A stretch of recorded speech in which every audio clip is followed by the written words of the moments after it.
us. 24 hours they were getting us. Big up Soto.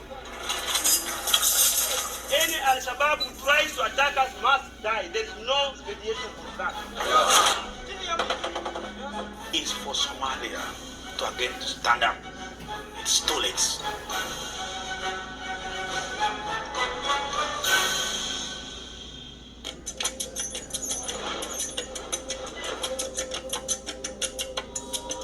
Is recovering. Mogadishu, the capital city, is enjoying a renaissance, with many overseas Somalis returning to enjoy the seaside atmosphere.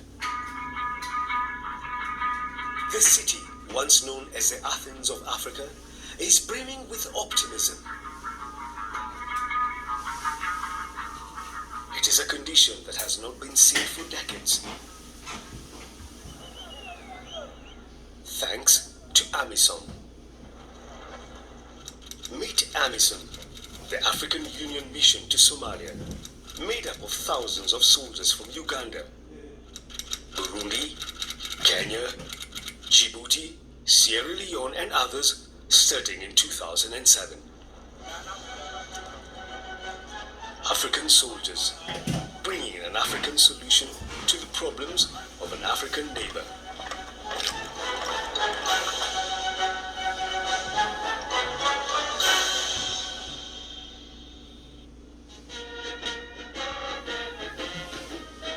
Siad Barre ruled as a military dictator and president during the last period of relative peace. But in 1991, civil war broke out and the misery began.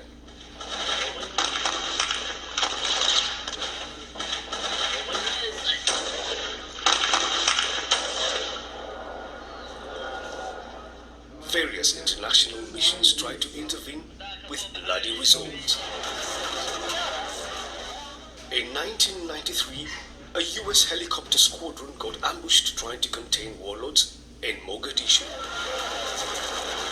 Rocket-propelled grenades took down several airships. 18 American soldiers lost their lives. The famous Black Hawk Down incident ended American and Western efforts to stop the violence and feed the populace. For over 15 years, the world stood by as Somalis suffered. Rival clans fought over the Right on. Whatever it takes, right? Whatever it takes, right?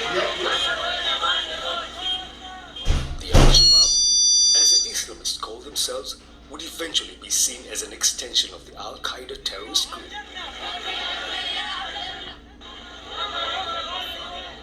But they were not imported fighters, as had fed the conflicts in Afghanistan and Iraq.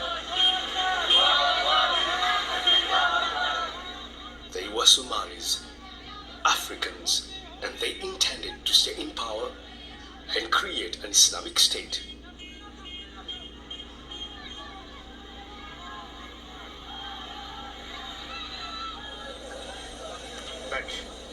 Then in 2007, a UN brokered election voted in a civilian, non-religious government.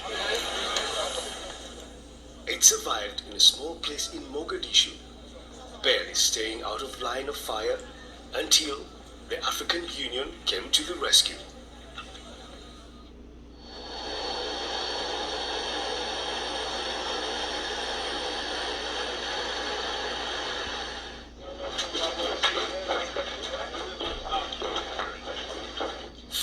Thousand Ugandan soldiers became the first African force to try and restore order.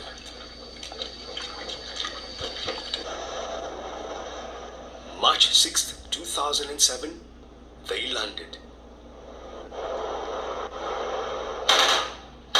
From the outset, they were under the gun.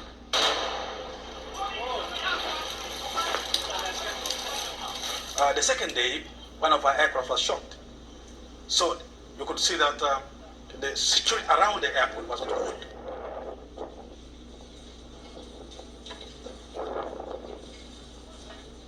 When you looked at how the people were suffering, it was so painful, especially the women, the elderly. Meet Brigadier Peter Elwelu, the first Ugandan contingent commander, Al-Welu landed with the very first troops. He joined the army at the age of 20, and his father died within a year, leaving him the head of his household. He left a brother and 2 sisters at home to serve the Somali cause. This is where you would see a problem. You said, why this suffering? Why this suffering? It was because it was very, very, very bad. You look at the children, they nothing to eat, nowhere to sleep, always running, always dying. Said, no, this type of situation must stop. And nobody can stop it except us.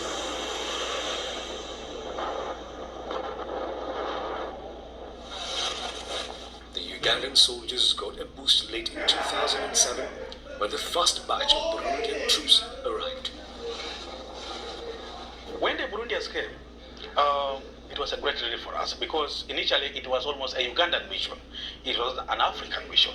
So now when we saw the Burundians, said, yes, now at least we have a partner, we have colleagues, we have brothers with us here. I've received the flag. We brought it without escort. We will carry it back without escort. Burundi also has been in the civil war since 1993. Burundi has seen how other countries have helped her to recover the security in Burundi. So, to respond for that, Burundi decided to go and help other African countries, especially to intervene in Somalia.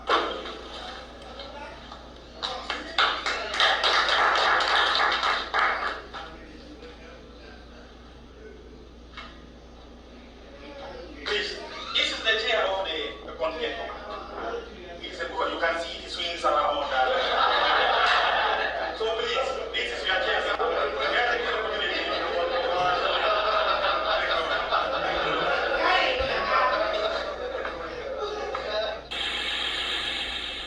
Eventually, Kenya, Djibouti, Sierra Leone and Nigeria would add significant troop numbers to the Amisom team.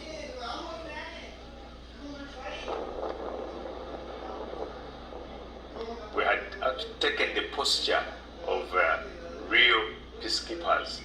Stay in the camp, don't go out, don't, even when they fire at you, don't respond aggressively. And I think that sent a wrong signal, so to say, to the Al-Shabaab that, they could take us on. For nearly 3 long years, Amisom did its best to protect the new government, the civilian population, and themselves from a potent Al-Shabaab opponent. The Al-Shabaab was close by, and they were always engaging us. 24 hours they were engaging us.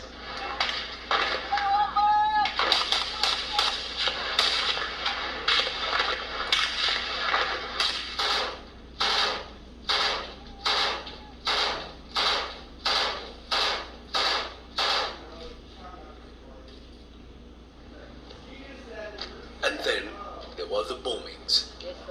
2 major ones in 2009. One killed 15 Burundi soldiers, another the Amisom deputy force commander. The catalyst came when suicide bombers got into Amisom's headquarters and simultaneously detonated 2 bombs, one at the force headquarters that threw the force commander against the wall and killed his deputy.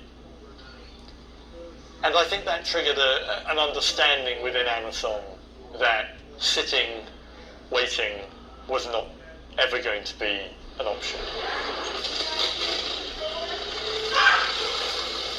The bombings also woke African officials up to the idea that they would have to go on the offensive.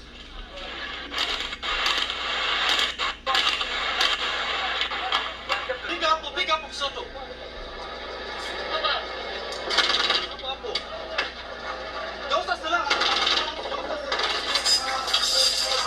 How many times?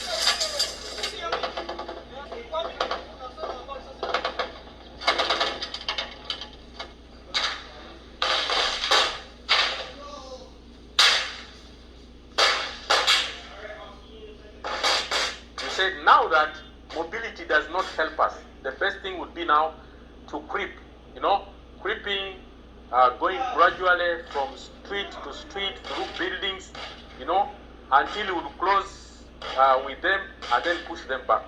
That's how that concept came about. Because we realized that if we didn't change it, Al-Shabaab would dominate all the surrounding places.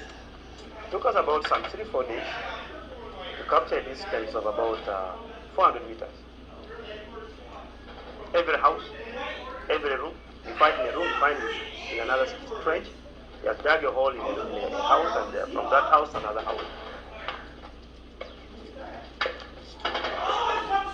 Second phase was to take Bondere. I used Battle Group 7 to take Bondere. Bondere was overseeing the state house. You could not sit in that state house in Mogadishu. You can't. You can't even walk in the compound because you'll be shot at.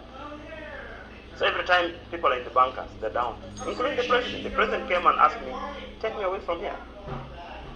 And it was so touching when the president came to me and said, Paul, take me away from here. Meet Brigadier Paul Lukech, assigned as Amisom Ugandan contingent commander in 2009. Lukech remembers Tanzanian troops removing military dictator Idi Amin when he was a child. This moved him to ask for his assignment to Somalia. Paul is now the Ugandan military attaché to Russia. What we need now is not to overstress ourselves in this tall thicket. We need now to either all of us combine a force and we go to our industrial road, so that force ya Lumumba ambayo iko sio ile ambayo tumegawa kwa wale nalingana na Warundi. Offensive operations will be harrowing, demanding the best from the soldiers and putting them at death's door on a consistent basis. It will also lead to the conflict's turning point. August 6, 2011, Amisom pushes the Al-Shabaab out of Mogadishu.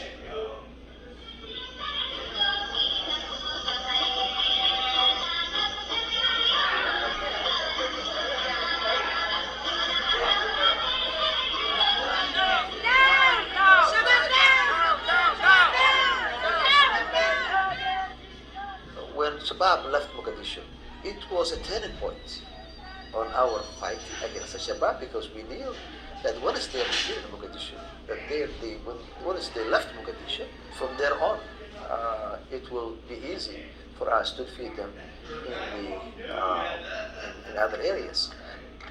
Somali government forces also participated in the liberation of the capital.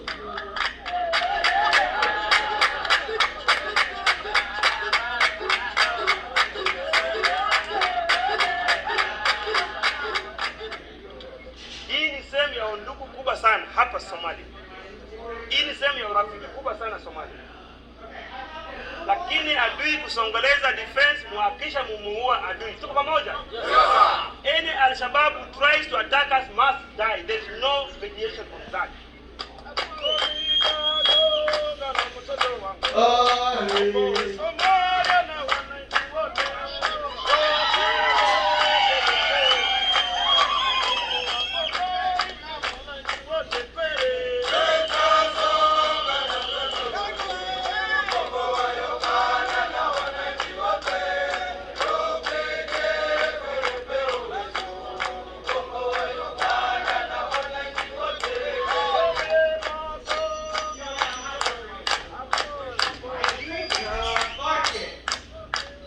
This was a milestone that told Africa and the world that Amisom had made a difference.